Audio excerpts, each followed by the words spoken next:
জয় গুরু। পরম দয়ালী শ্রীচরণে আমার শতকোটি প্রণাম। প্রণাম জানাই জগৎ জননী শ্রী শ্রী বড়মার শ্রীচরণে, প্রণাম জানাই পরম পূজ্য পাদ শ্রী শ্রী বরদা শ্রীচরণে, প্রণাম জানাই পরম পূজ্য পাদ শ্রী শ্রী আচার্যদেবের শ্রীচরণে।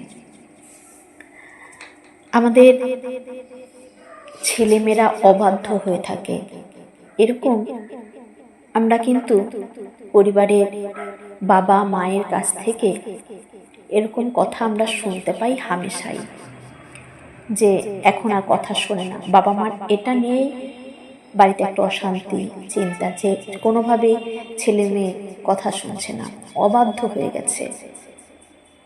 কিন্তু কেন অবাধ্য হলো, এটা কিন্তু আমরা কেউ একবারও ভেবে দেখি না, যে আমার আচরণের মধ্যে কোনো কিছু ভুল হয়নি তো, বা তাকে মানুষ করার ক্ষেত্রে আমি মানুষ বলতে কিভাবে মানুষের মতন তাদেরকে গড়ে তুলতে হয় ছোট থেকে, আমি মা হয়ে বা বাবা হয়ে সেই কাজগুলো সঠিকভাবে করেছি তো ছোটবেলা থেকে।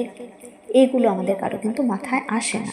যখন ছেলেমেয়েরা বড় হয়ে বাবা মার কথা শুনতে চায় না, গোপনে গোপনে অনেক কিছুই করে ফেলে, বাবা মার কাছে সেগুলো প্রকাশ করে না, লুকিয়ে রাখে, এইগুলো তখনই হয় যখন আমরা ছেলে মেয়েকে সাথে সুন্দরভাবে ফ্রিভাবে মেলামেশা করি না।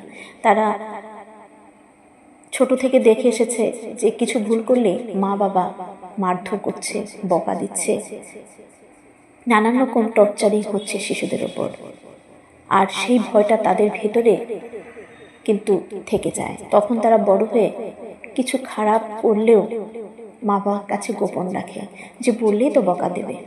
আর ছোট থেকে যদি আমরা সেটাকে বকা না দিয়ে, মারধর না করে, তাকে যদি সঠিকটা বোঝাই সুন্দরভাবে, তখন দেখবে যে না, আমাকে বকা দেয় না, আমাকে সঠিক রাস্তাটা দেখিয়ে দেয় বাবা মা। এটাই কিন্তু একটা বাবা মার করণীয়। তো ঠাকুরের কাছে এরকমই একজন প্রশ্ন করেছিলেন, ছেলেরা অবাধ্য, ইচ্ছে মতো চলে, কি করা যায়? তখন দয়াল ঠাকুর কি বললেন, যেটা আমরা করে থাকি, শুনুন। শ্রী ঠাকুর বললেন, ভগবানের কথাই শোনে না, তোর পেটে হয়েছে অথচ তোর কথা শোনে না। আমরা যেমন ভগবানের থেকে এসেছি অথচ তার কথাই শুনি না। এই তো ধরন। দেখুন কথাটা, আমরা কোথা থেকে জন্ম হয়েছে? আমাদের ভগবান আমাদের জন্ম দিয়েছে। তাহলে আমাদের সকলের পিতামাতা কিন্তু যিনি সৃষ্টিকর্তা ভগবান, তিনি।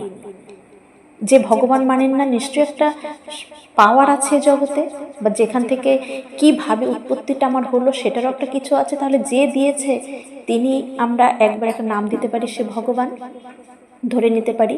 কিছু তো একটা বলতে হবে। যারা একদমই এসব বিশ্বাস করেন না তাদের জন্য এটা। তাহলে ভগবান থেকে আমরা এসেছি, কিন্তু আমরা কি ভগবানের কথা শুনি? আমরা নিজের খেয়াল খুশি মতন চলি। তাহলে সেই একই ধরন, আমার সন্তানরাও আমার কথা শুনছেন না, তাই আমরা বাবা মারা কষ্ট পাচ্ছি, দুঃখ পাচ্ছি, কান্নাকাটি করছি। তাহলে ভগবানের কথা যখন, আমার ইষ্টের কথা যখন আমরা শুনি না, তখন আমার ইষ্ট কতটা কষ্ট পান? একবার নিজেকে এই জায়গায় বসিয়ে ভাবুন, কতটা কষ্ট পান তিনি, তার যখন কথাকে আমরা অবাধ্য করি। আমরা যদি ভগবানের কথা মান্য করতাম, সন্তান যদি মা বাবাকে মানত, তাদের কথা শুনে চলতো, তাহলে তো দুঃখই ছিল না। এর মধ্যে সেই তত বুদ্ধিমান, যে যতটা সামঞ্জস্য করে নিজের মনকে শান্ত রেখে চলতে পারে।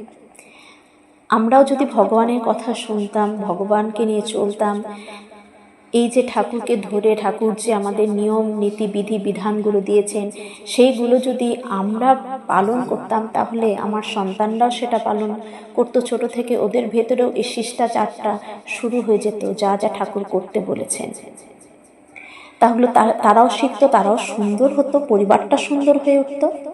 আর এখন যখন এমন হয়ে গেছে, ঠাকুর এটাই বললেন যে এখানে ওই সামঞ্জস্য করে নিজের মনকে শান্ত রেখে চলতে পারে, তারাই বুদ্ধিমানের কাজ করবে। যদি এমন হয়ে যায়, কিছু করার না থাকে, তাহলে শান্ত হয়ে থাকাটাই উচিত। কিভাবে নিজেকে আগে সঠিক চলনায় চালিত করতে হবে আমাদের।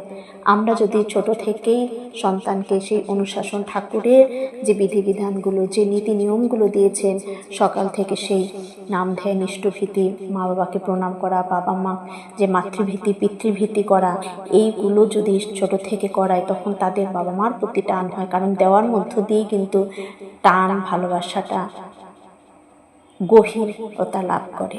সবার মঙ্গল প্রার্থনা করি। ভালো থাকুন। জয় জয়।